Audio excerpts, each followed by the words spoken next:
Hello friends, welcome to my channel. आज मी तुम्हाला दाखवणार आहे माझ्या पद्धतीने सिंपल सुरमई फ्रायची रेसिपी। त्यामुळे रेसिपी कुठेही स्किप न करता पूर्ण रेसिपी लास्टपर्यंत नक्की बघा।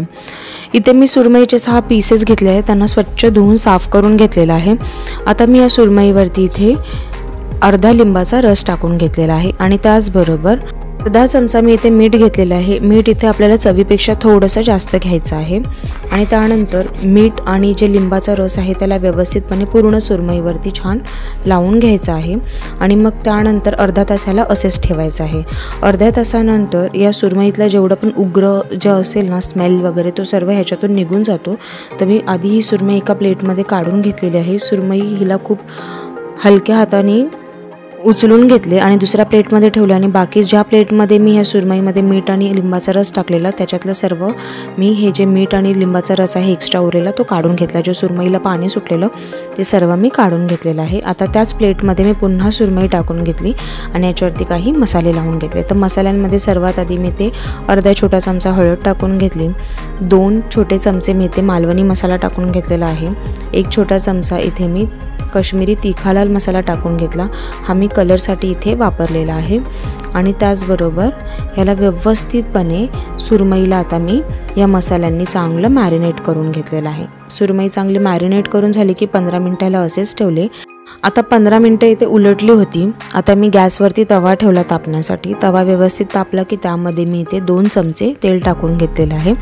तेलाला व्यवस्थित इथे तापवून घ्यायचं आहे। तोपर्यंत मी तुम्हाला दाखवते मी ते कढीपत्त्याच्या पाकळ्या घेतल्या आहेत काही आणि त्याचबरोबर सालीसकट ठेचलेले लसूण घेतलेले आहे।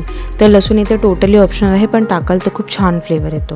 आता जेव्हा तेल व्यवस्थित तापेल ना त्याच्यामध्ये मी हे 8-10 ज्या लसणाच्या पाकळ्या ठेचलेल्या होत्या त्या टाकून घेतल्या आणि कढीपत्तासुद्धा टाकून घेतलेला आहे।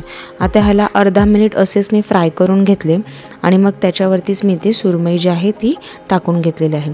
जर का सुरमईला इथे तुम्हाला रव्यामध्ये फ्राय करायचं असेल तर ह्याच्यावरती रव्याचं कोटिंग करू शकता किंवा मग तांदळाच्या पिठाचं कोटिंग करून त्याला तुम्ही फ्राय करू शकता। मी इथे डायरेक्ट सुरमई फ्राय करत आहे। आता सुरमई इथे फ्राय करत असताना अर्धा मिनिट झाला जेव्हा मी तिला तव्यामध्ये टाकली। मग मी काय केलं, जे मध्ये मी लसूण आणि कढीपत्ता टाकलेला त्याला मधून काढला आणि साईडला ठेवून टाकला आणि सुरमई व्यवस्थितपणे तव्यामध्ये मी पसरवून घेतली आणि व्यवस्थित तेल जे तव्यात टाकलेलं होतं ते सुद्धा सुरमईच्या अवतीभोवती चांगलं पसरवून घेतलं आहे। जे तुम्हाला व्हिडिओमध्ये दिसत आहे तसंच करायचं आहे। आता टोटल 7 मिनिटे मीडियम फ्लेमवरती ह्या सुरमईला मी एका बाजूने चांगलं फ्राय होऊ दिलं। 7 मिनिटांनंतर मी सुरमईची जी बाजू आहे ती पलटी करून घेतली आहे। तर तुम्ही बघू शकता मस्त असं सुरमईची बाजू पलटी केल्यानंतर एक मस्त कलर आलेला आहे आणि सुरमई जी आहे ती एका साईडने व्यवस्थित शिजली गेली आहे। दुसऱ्या साईडने सुद्धा 7 ते 8 मिनिटे मी ह्या सुरमईला चांगले मीडियम फ्लेमवरती फ्राय करून घेतले।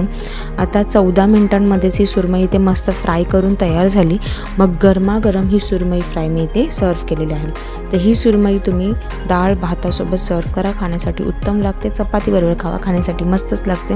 रेसिपी आवडली असेल तर चॅनलला लाईक शेअर सबस्क्राईब करायला विसरू नका। थँक्यू।